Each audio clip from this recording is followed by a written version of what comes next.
Turning now to our lead story, a health official warns cases may further shoot up if variants of concern become dominant.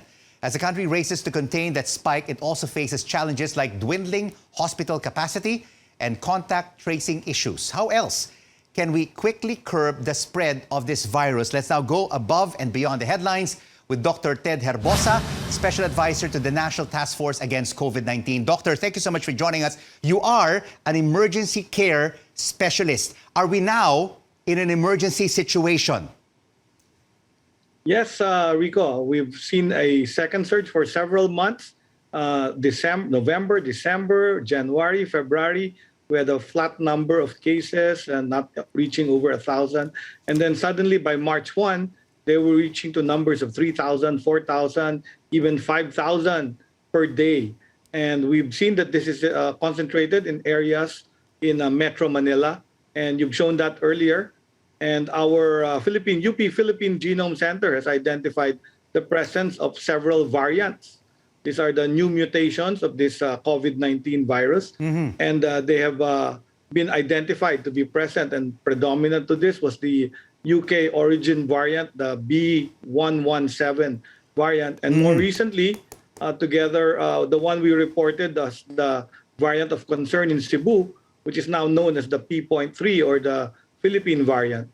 So, Doctor, I mean, looking back over the past year and where we are right now, where could the government have done better in its COVID response to stem the rising number of cases? I mean, according to DOH, active cases could even reach 200,000 within a month, where currently we are at about 61,000. The answer to that question is not what the government did, but what the virus did. So we did all the right things. We did massive lockdowns, longest lockdowns. We created more testing centers.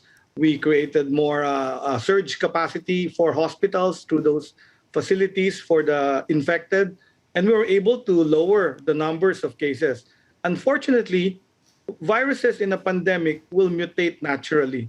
And they will mutate to a version wherein they will avoid and evade all the measures we are doing. So we've seen this. This happened first in London with their UK variant, and then in South Africa and Brazil, and even a Japanese variant. So these variants will occur either imported from abroad or because of continued transmission, the virus can mutate naturally and produce their variants. And right now, the most predominant, I think, that's identified by our Philippine Genome Center is the UK variant. So that means it's imported from returning Filipinos. And you saw one of the measures initially put up by our National Task Force Chief Implementer is to limit the number of returning Filipinos so that we can stave off the entry of these variants from other countries. Let's take a look at the testing situation, Dr. Herbosa.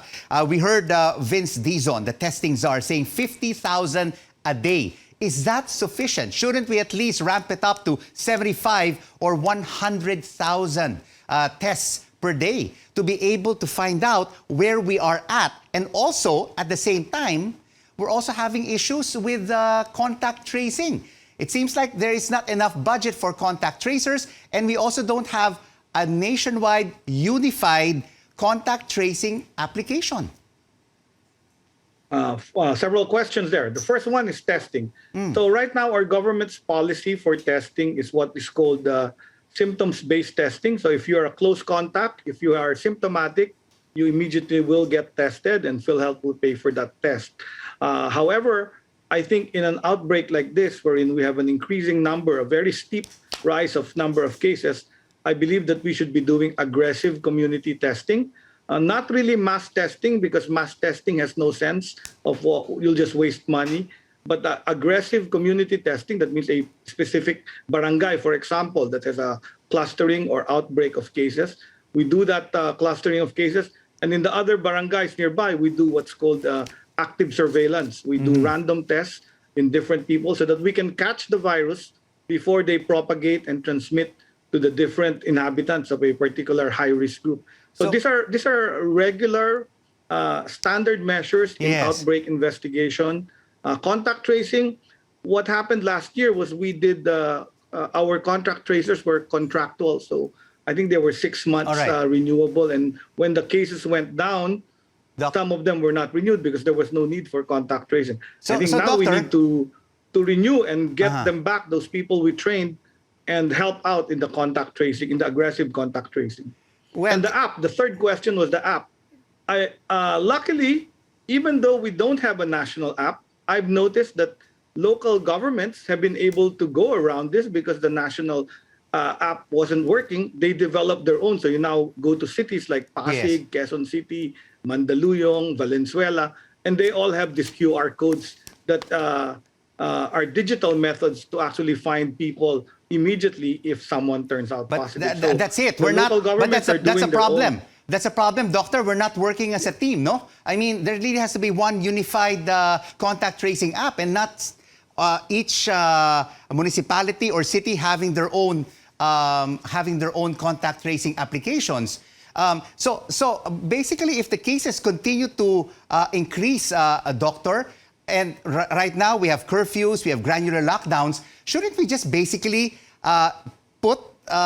bring it back to a stricter community quarantine, like a modified ECQ, or back to ECQ to be able to stem and bring down the curve and stem the rise of infections?